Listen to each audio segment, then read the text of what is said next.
আমরা সংস্কারকে স্বাগত জানাই, কিন্তু সংস্কারের নামে ইসলামের শিকড় কাটতে চাইবে।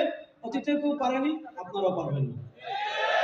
অতীতেও আমরা কাউকে করতে দেইনি, আপনাদেরকে করতে দেব না। অতীতেও আমরা বুকটান করে দাঁড়িয়েছি, এখনো যদি ইসলামকে মাইনাস করতে চান, আপনাদের বিরুদ্ধে বুকটান করে দাঁড়াতে আমাদের একদিনও লাগবে না ইনশাআল্লাহ।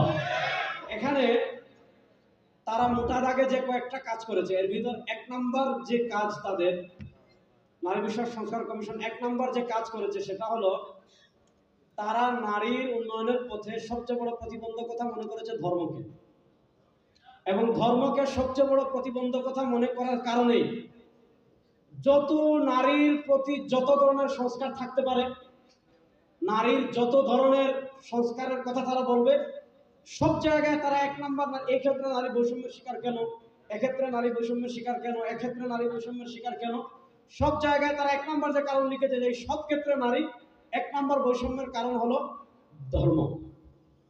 এই ধর্মকে তারা বৈষম্যের এক নাম্বার কারণ সাব্যস্ত করে। বাংলাদেশের ইতিহাসে আর কোথাও এত জায়গায় এবং এত পরিষ্কারভাবে আর কোথাও ইসলাম এত অবমাননা করা হয়েছে কিনা, ধর্ম এত অবমাননা করা হয়েছে কিনা, আর কোথাও সম্ভবত কোনো লিখনিতে কোনো বই এত বেশি করা হয়নি। তো ধর্ম অবমাননা যদি রাষ্ট্রীয় অপরাধ হয়, মানুষের ধর্মীয় অনুভূতিতে আঘাত করা যদি রাষ্ট্রীয় অপরাধ হয়, তাহলে নারী বিষয়ক সংস্কার কমিশনে যারা আছে রাষ্ট্রীয় আইনে তাদের সবার বিচার হওয়া উচিত। রাষ্ট্রীয় আইনে তাদের কেন বিচার হওয়া উচিত, আমি কয়েকটা প্রুফ দিই আপনাদের এই নারী বিষয়ক সংস্কার কমিশনের প্রতিবেদন থেকে। দেখেন বিসমিল্লাহ তারা যে কথা লিখেছে একদম শুরুতেই, বিসমিল্লাহ তো নাই, মানে শুরুর কথা বললাম।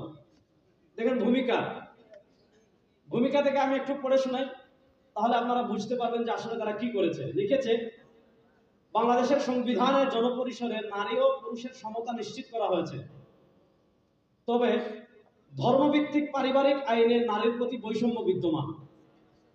দেখেন যে নারী ও পুরুষের সমতা সংবিধানে আছে, কিন্তু নারী বৈষম্যের শিকার কেন হয়েছে, তবে ধর্মভিত্তিক পারিবারিক আইনে নারীর প্রতি বৈষম্য বিদ্যমান, যেমন বিয়ে, তালাক, অভিভাবকত্ব, উত্তরাধিকার।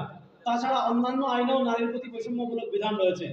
তারা চারটা ক্ষেত্রকে একদম নির্ধারণ করেছে, তার ভিতরে একটা হলো বিয়ে, একটা হলো তালাক, আরেকটা হলো অভিভাবকত্ব যেটাকে আমরা বলি ওলায়াত, আর আরেকটা হলো উত্তরাধিকার যেটাকে আমরা বলি ওয়ারাসাত। তো তাদের কথা হলো এই চার ক্ষেত্রে বাংলাদেশের নারীরা বৈষম্যের শিকার কেন, যেটা ধর্মভিত্তিক পারিবারিক আইনের কারণে। শুধু ধর্মভিত্তিক পারিবারিক আইনের কারণে এই চার ক্ষেত্রে নারী বৈষম্যের শিকার না, তাদের কথা হলো এই চারটা ছাড়াও আরো অনেক জায়গায় নারী কি আছে, বৈষম্যের শিকার আছে। এরপরে লিখেছে তার পরের বেলায়, ধর্মীয় বিধানের ভিত্তিতে পরিচালিত ব্যক্তিবাচক আইনগুলো নারীদের জন্য বিশেষ বৈষম্য সৃষ্টি করেছে। লিখেছে ধর্মীয় বিধানের ভিত্তিতে পরিচালিত ব্যক্তিবাচক, মানে ব্যক্তিগত যে আইনগুলো আছে এগুলা নারীর প্রতি কি করেছে, বৈষম্য সৃষ্টি করেছে। অর্থাৎ তারা এখানে স্পষ্ট ভাষায় লিখেছে যে নারীর প্রতি বৈষম্য সৃষ্টি করেছে কে, ধর্ম। এরপর দেখেন সারসংক্ষেপের শুরুতে তারা লিখেছে, সংবিধান ও আইনের সংমিশ্রণে একটি দেশের রাজনৈতিক, সামাজিক ও অর্থনৈতিক রূপরেখা গঠিত হয়, যা একটি গণতান্ত্রিক রাষ্ট্রের জন্য অত্যন্ত গুরুত্বপূর্ণ, অপরিহার্য। সংবিধানের 28 অনুচ্ছেদের অধীনে নারী ও পুরুষের মধ্যে বৈষম্যমূলক বিধান বিদ্যমান, বিশেষ করে বিবাহ বিচ্ছেদ ও ভরণ পোষণের ক্ষেত্রে। একটু মনোযোগ দিয়ে শুনেন, মানে বিশেষ কয়েকটা ক্ষেত্রে নারী বৈষম্যের শিকার বলছে, বিশেষ করে বিবাহ বিচ্ছেদ ও ভরণ পোষণের ক্ষেত্রে ধর্মীয় আইন অনুসরণ বাধ্যতামূলক হওয়ায় নারী বৈষম্যের শিকার হন। অর্থাৎ বিয়ে, বিবাহ বিচ্ছেদ মানে তালাক, ভরণ পোষণ, এগুলোর ক্ষেত্রে ধর্মীয় আইন বাধ্যতামূলক থাকায় নারী বৈষম্যের শিকার হচ্ছে। অর্থাৎ তারা এটা লিখেছে যে নারীর প্রতি অবিচার এবং বৈষম্যের একমাত্র কারণ হলো কি, আইন। এরপরে লিখেছে, যার ফলে পুরুষ ও নারীর মধ্যে বিদ্যমান অসমতা তাদের সামাজিক পশ্চাৎপদ করে রাখছে। এরপরে লিখছে, নারী নির্যাতন, পারিবারিক সহিংসতা, অভিভাবকত্ব সম্পর্কিত আইনের বাস্তবায়নে সীমাবদ্ধতা রয়েছে। দেখেন এইভাবে পৃষ্ঠায় পৃষ্ঠায় আমি যদি পড়ি, পৃষ্ঠায় নারীর উন্নয়নের পথে তারা ধর্মকে বাধা হিসাবে দেখেছে। এখানে লিখেছে, দেখেন 26 নম্বর পৃষ্ঠায় লিখেছে, নারী উন্নয়নের পথে রাজনৈতিক ও ধর্মীয় প্রতিক্রিয়া বড় চ্যালেঞ্জ। অর্থাৎ নারী উন্নয়নের পথে বড় চ্যালেঞ্জ কয়টা, যে চ্যালেঞ্জের কারণে নারীর উন্নয়ন বাংলাদেশে সম্ভব হচ্ছে না, তার ভিতরে একটা লিখেছে রাজনৈতিক কারণ, আর আরেকটা লিখেছে হলো ধর্ম। এরকম পৃষ্ঠায় আমি যদি আপনাদেরকে পড়ে শোনাই, দেখেন এখানে হলো 70 নম্বর পৃষ্ঠায় লিখেছে, রুকেয়া সাখাওয়াত হোসেনের উক্তি, যখনই কোনো ভগিনী মস্তক উত্তোলনের চেষ্টা করিয়াছেন, এমনি ধর্মের দোহাই ও শাস্ত্রের বচনরূপ অস্ত্রাঘাতে তাদের মস্তক চূর্ণ হইয়াছে। অর্থাৎ যখনই কোনো নারী মাথা উঁচু করতে দাঁড়িয়েছে, তখনই ধর্ম আঘাত করে তাদের মাথাকে নিচু করে দিয়েছে। এইভাবে জায়গায় জায়গায়, অর্থাৎ এই কিতাবের মূল থিমটা বোঝানোর জন্য, অর্থাৎ তারা যে সংস্কার প্রতিবেদন জমা দিয়েছে, এটার মূল থিমটা বোঝানোর জন্য এই কয়েকটা কথা আমি পড়লাম, যাতে আপনারা এটা বুঝতে পারেন যে তারা নারী উন্নয়নের পথে সবচেয়ে বড় বাধা মনে করেছে ধর্ম। এই সবচেয়ে বড় বাধা ধর্ম মনে করার কারণে এই পৃষ্ঠায় যা লিখেছে সব ধর্মের বিরুদ্ধে। যেখানে লিখেছে বেশিরভাগ হলো ধর্মের বিরুদ্ধে লিখেছে। দেখেন, আজকে আমরা নাস্তিকরা গালি দিলে আমরা প্রতিক্রিয়া দেখাই, মুরতাদরা গালি দিলে প্রতিক্রিয়া দেখাই, ইসলাম বিরোধী কেউ ইসলাম নিয়ে কটূক্তি করলে প্রতিক্রিয়া দেখাই, পৃথিবীর কোন প্রান্তে কেউ ইসলামের কোনো বিধান নিয়ে আঘাত করলে আমরা প্রতিক্রিয়া দেখাই। কিন্তু দেখেন, আজকে সংস্কারের নামে আমাদের ইসলাম ধর্ম শুধু না, ইসলাম ধর্মের এদেশের 92% মুসলমানের যে ধর্ম, সেটাকে 12টা বাজানো একদম চূড়ান্ত প্রক্রিয়া শুরু হয়ে গিয়েছে। আপনি সংস্কার করবেন, আমরা সংস্কারকে স্বাগত জানাই। আপনি রাষ্ট্রের মৌলিক সংস্কার করবেন, আমরা সংস্কারকে স্বাগত জানাই। কিন্তু সংস্কারের নামে ইসলামের শিকড় কাটতে চাইবেন, অতীতে কেউ পারেনি, আপনারাও পারবেন না।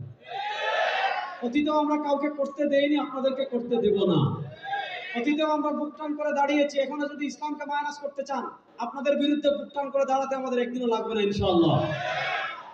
এরপরে দেখেন, এখানে আরো কি কি মৌলিক আপত্তি আছে, এগুলো আমাদের আলোচকরা আলোচনা করবেন। আমি আপনাদেরকে যেহেতু আমাকে স্বাগত বক্তব্য দেওয়ার জন্য বলা হয়েছে, আমাদের আব্দুল্লাহ মাসুম হাফিজাহুল্লাহ তাশরীফ এনেছেন, তার সহযোগিতা এবং আমাদের ডক্টর সরওয়ার স্যার, তিনি পরীক্ষার ব্যস্ততার কারণে আসতে পারেননি, আশা করি একটু পরে আসবেন। ওনাদের সহযোগিতায় আমরা এটার উপর দীর্ঘ রিভিউ করেছি। এই যে পুরা 318 পৃষ্ঠার উপর একটা দীর্ঘ রিভিউ করা হয়েছে। নারী বিষয়ক সংস্কার কমিশন 2025 সমস্যা বিশ্লেষণ ও নীতিগত প্রস্তাবনা। এটা প্রায় 100-150 পৃষ্ঠার কাছাকাছি। অর্থাৎ এখানে মৌলিক কি কি সমস্যা আছে সেটা নির্ধারণ করা এবং এটার বিশ্লেষণ এবং এটার উপর আমাদের পর্যালোচনা। আমরা গতকালকে আমাদের জাতীয় উলামা শাখা ইমাম পরিষদ এবং centre for ethical research and thoughts third, এটার পক্ষ থেকে আমরা কালকে জাতীয় ঐক্যমত কমিশনে আমরা গিয়েছিলাম সংসদ ভবনে। সেখানে গিয়ে আমরা এটা আনুষ্ঠানিকভাবে ওনাদের কাছে জমা দিয়ে এসেছি এবং ওনারা আমাদের সাথে সংলাপের আগ্রহ ব্যক্ত করেছেন যে এটা নিয়ে এদেশের প্রতিনিধিত্বশীল আলেম যারা আছেন তাদের সাথে তারা সংলাপ করবেন। তো আমরা এটা বলে এসেছি, যেহেতু আলেমরা হজের মৌসুম, গতকাল থেকে হজের ফ্লাইট চালু হয়েছে, আলেমরা হজে যাবেন, এজন্য আমরা তাদেরকে অনুরোধ করেছি যে এই দ্রুত কিছুদিনের ভিতর যদি আমাদেরকে সংলাপের সুযোগ দেওয়া হয়, তাহলে আমরা আমাদের দাবিগুলো অন্তর্বর্তীকালীন সরকারের কাছে তুলে ধরব। দেখেন, আজকে আমাদের এই সেমিনারের মূল প্রতিপাদ্য হলো যে আমাদের করণীয় কি, এটা তুলে ধরা। দেখেন, একটা বিষয়ে সাধারণ মানুষ এটা অনুভব করবে কখন, যখন সাধারণ মানুষের কাছে এই জিনিসের সমস্যাগুলো কি কি, এই জিনিসের মৌলিক সমস্যা কি কি, সেটা আমরা তুলে ধরতে পারবো। আমরা দেখেছেন বিগত ফ্যাসিস্ট সরকারের শেষ দিকে শিক্ষা সিলেবাস নিয়ে তুমুল বুদ্ধিবৃত্তিক আন্দোলন হয়েছে। দেখেন, শিক্ষা সিলেবাস নিয়ে যে তুমুল আন্দোলন হয়েছিল, সেই আন্দোলনের সূচনা কিন্তু এখান থেকেই হয়েছিল আমাদের প্রোগ্রামে। সেই প্রোগ্রামে কিন্তু এত ক্যামেরাও ছিল না, এত লুকও ছিল না, একটা ছোট্ট প্রোগ্রাম ছিল। সেখানে আমাদের আসিফ মাহতাব স্যার তিনি এসেছিলেন এবং তিনি ওই যে শরীফার গল্পের পাতা ছিঁড়ে ফেলেছিলেন। এটা থেকে বুদ্ধিবৃত্তিক আন্দোলন, মানুষ এটা যখন ছড়িয়ে পড়েছিল, মানুষ অনুভব করতে পেরেছিল যে না, এটা তো আমাদের সন্তানদের ভবিষ্যৎকে নষ্ট করে দেওয়া হচ্ছে। তো আমরা চাই যে বুদ্ধিবৃত্তিক ভাবে আমরা আগাতে, বুদ্ধিবৃত্তিক কাজও হচ্ছে, মাঠের কাজও হচ্ছে, দুটা যদি একসাথে হয় তাহলে এটা পরিবর্তন হতে বাধ্য হবে ইনশাআল্লাহ। এখানে যারা আজকে আসছেন তাদেরকে আমি অনুরোধ করবো, এখানে খুব গরম বক্তব্য হবে, উত্তেজিত বক্তব্য হবে, এটার মঞ্চ কিন্তু আজকে না। এখানে আজকে ওলামা একরাম, দেশের শীর্ষ ওলামা একরাম, বুদ্ধিজীবী, রাজনীতিবিদগণ আসবেন, তারা এটার উপর পর্যালোচনা করবেন, এটার উপর কি কি সমস্যা আছে সেটা নিয়ে আলোচনা করবেন। এবং আপনাদের দায়িত্ব হলো, যেহেতু এখানে অনেক মাদ্রাসা তাখাসসুসের তালিবুল ইলম এসেছেন, ওলামা একরাম এসেছেন, বিভিন্ন দায়িত্বশীলগণ এসেছেন, বিভিন্ন জেনারেল শিক্ষিত মানুষ এসেছেন, স্কুল কলেজ ভার্সিটির ছাত্র ভাইরাও এসেছেন। আপনাদের দায়িত্ব হলো এখান থেকে আপনারা যেগুলো শুনে যাবেন, আজকে আলোচকগণ আমাদের মূল প্রবন্ধে যে বিষয়গুলো বলা হবে আপনাদেরকে দেওয়া হবে, আপনারা প্রত্যেকেই নিজের জায়গা থেকে একজন দায়ী হবেন। আপনাদের প্রত্যেকের দায়িত্ব হবে যে এই যে নারী সংস্কার কমিশনের মৌলিক যে সমস্যাগুলো আজকে তুলে ধরা হবে, এগুলো আমাদের ঘরে বলা, আমাদের বাড়িতে বলা, আমাদের মসজিদে বলা, আমাদের বাজারে বলা, আমাদের মহল্লায় বলা, এভাবে যদি আমরা তৃণমূল থেকে আওয়াজ উঠাতে পারি, ইনশাআল্লাহ এই নারী সংস্কার কমিশন, আমি রব্বুল কাবার কসম করে বলছি, ইনশাআল্লাহ আমাদের শরীরে যতক্ষণ প্রাণ থাকবে এই নারী শিক্ষা কমিশন বাস্তবায়ন করার পথে আমাদের যতটুকু সাধ্য আছে আমরা প্রতিবাদ করে যাবই যাব ইনশাআল্লাহ। আজকে আমরা ঘরে করছি, পরে প্রয়োজন হলে কিছুদিন আগে মার্চ ফর গাজা হয়েছে, আমরা কি করতে পারি, এদেশের ইসলাম পন্থার কি শক্তি আছে আপনারা দেখেছেন। মার্চ ফর গাজা হয়েছে এদেশের লক্ষ লক্ষ মানুষকে নিয়ে। যদি আপনারা নারী সংস্কার কমিশন এটা বন্ধ করতে না চান, যদি এটা আপনারা মানে দেশের সংখ্যাগরিষ্ঠ মানুষের দাবিকে উপেক্ষা করে এরা যদি বাস্তবায়ন করতে চান, তাহলে মার্চ ফর ঢাকা হবে ইনশাআল্লাহ, মার্চ ফর ঢাকা হবে ইনশাআল্লাহ। আমাদের যতটুকু সামর্থ্য আছে ততটুকু দিয়ে আমরা এটার প্রতিবাদ করে যাবো ইনশাআল্লাহ। আপনারা যারা আসছেন এই প্রচন্ড গরমের ভিতর সকাল থেকে আসছেন, আপনাদের সবাইকে জাতীয় উলামা মাশায়েখ আইম্মা পরিষদের পক্ষ থেকে ধন্যবাদ, জাযাকুমুল্লাহ। আপনারা শেষ পর্যন্ত থাকবেন, জাতীয় নেতৃবৃন্দ আমাদেরকে যে দিক নির্দেশনা দিবেন সেই দিক নির্দেশনা মেনে আমরা সুশৃঙ্খল ভাবে আজকে হল ত্যাগ করবো। আসসালামু আলাইকুম ওয়া রাহমাতুল্লাহ।